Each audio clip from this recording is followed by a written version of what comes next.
नहीं, बिल्कुल मुलाकात और एकदम एक कर्टसी मीटिंग थी ये, जहां मुख्यमंत्री जी के समक्ष पिछले 6 चरण में क्या क्या रहा, चुनाव प्रचार के दौरान क्या क्या रहा, ये तमाम जानकारियों का आदान प्रदान हुआ। मुख्यमंत्री जी ने हमारी सीट के बारे में तमाम जानकारी दी, फीडबैक दिए। और अब 7वां चरण रह गया। 7वें चरण में जदयू की भी सीटें हैं, भाजपा की भी हैं, उपेंद्र कुशवाहा जी की भी है। उसको कैसे अब हम सब लोग मिलकर पूरी ताकत उसमें झोंकें, इन तमाम जानकारी का आदान प्रदान हुआ। बहुत रिलैक्स मोड में खुलकर गठबंधन को लेकर, प्रचार की रणनीतियों को लेकर मुख्यमंत्री जी और हमारे बीच चर्चा हुई, जिसका यकीनन लाभ 7वें चरण में हम लोग को मिलेगा। छठे चरण का चुनाव मतदान है सर। अमित शाह कह रहे हैं कि हम लोगों ने 310 सीट पार कर ली है, लेकिन महागठबंधन की तरफ से कहा जा रहा है कि इस बार एनडीए को सीटें जो है बहुत कम आने वाली हैं। भाई विपक्ष का ये एक फिक्स स्टेटमेंट रहा है। 14, 19 सब में आप देखिएगा इन लोग का ये पैटर्न रहा है।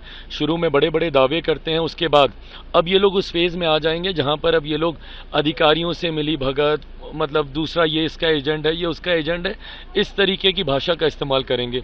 जब तक आप लोग एग्जिट पोल लेकर आइएगा तब तक इनकी भाषा बदल जाएगी और सीधा अब ये ईवीएम पे चले जाएंगे और चुनाव का रिजल्ट आते आते तक ईवीएम का रोना इन लोगों का शुरू हो जाएगा। फिक्स पैटर्न है ये लोग। अगर इतना ही अगर इन लोगों को ईवीएम, कोई कौन किसका एजेंट है, किस तरीके से धांधली हो रही है, तो बड़े बड़े दावे काहे के लिए करते हैं। कभी बोलेंगे हम लोग 300 पार कर रहे हैं और फिर कभी बोलेंगे कि यहाँ पे धांधली हो रही है, तो दोनों चीज़ें एक साथ नहीं होती।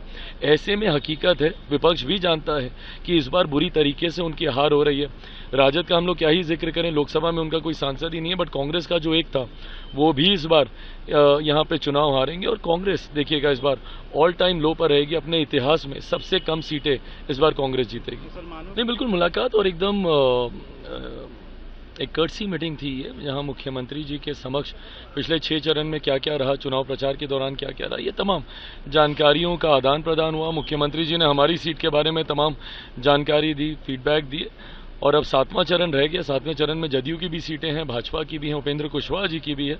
उसको कैसे अब हम सब लोग मिलकर पूरी ताकत उसमें झोंकें, इन तमाम जानकारी का आदान प्रदान हुआ। बहुत रिलैक्स मोड में खुलकर गठबंधन को लेकर, प्रचार की रणनीतियों को लेकर मुख्यमंत्री जी और हमारे बीच चर्चा हुई, जिसका यकीनन लाभ 7वें चरण में हम लोग को मिलेगा। छठे चरण का चुनाव मतदान है सर। अमित शाह कह रहे हैं कि हम लोगों ने 310 सीट पार कर ली है, लेकिन महागठबंधन की तरफ से कहा जा रहा है कि इस बार एनडीए को सीटें जो है बहुत कम आने वाली हैं। भाई विपक्ष का ये एक फिक्स स्टेटमेंट रहा है। 14, 19 सब में आप देखिएगा इन लोग का ये पैटर्न रहा है। शुरू में बड़े बड़े दावे करते हैं, उसके बाद अब ये लोग उस फेज में आ जाएंगे जहां पर अब ये लोग अधिकारियों से मिली भगत, मतलब दूसरा ये इसका एजेंट है, ये उसका एजेंट है, इस तरीके की भाषा का इस्तेमाल करेंगे। जब तक आप लोग एग्जिट पोल लेकर आइएगा तब तक इनकी भाषा बदल जाएगी और सीधा अब ये ईवीएम पे चले जाएंगे और चुनाव का रिजल्ट आते आते तक ईवीएम का रोना इन लोगों का शुरू हो जाएगा। फिक्स पैटर्न है ये लोग। अगर इतना ही अगर इन लोगों को ईवीएम, कोई कौन किसका एजेंट है, किस तरीके से धांधली हो रही है, तो बड़े बड़े दावे काहे के लिए करते हैं। कभी बोलेंगे हम लोग 300 पार कर रहे हैं और फिर कभी बोलेंगे कि यहाँ पे धांधली हो रही है, तो दोनों चीज़ें एक साथ नहीं होती।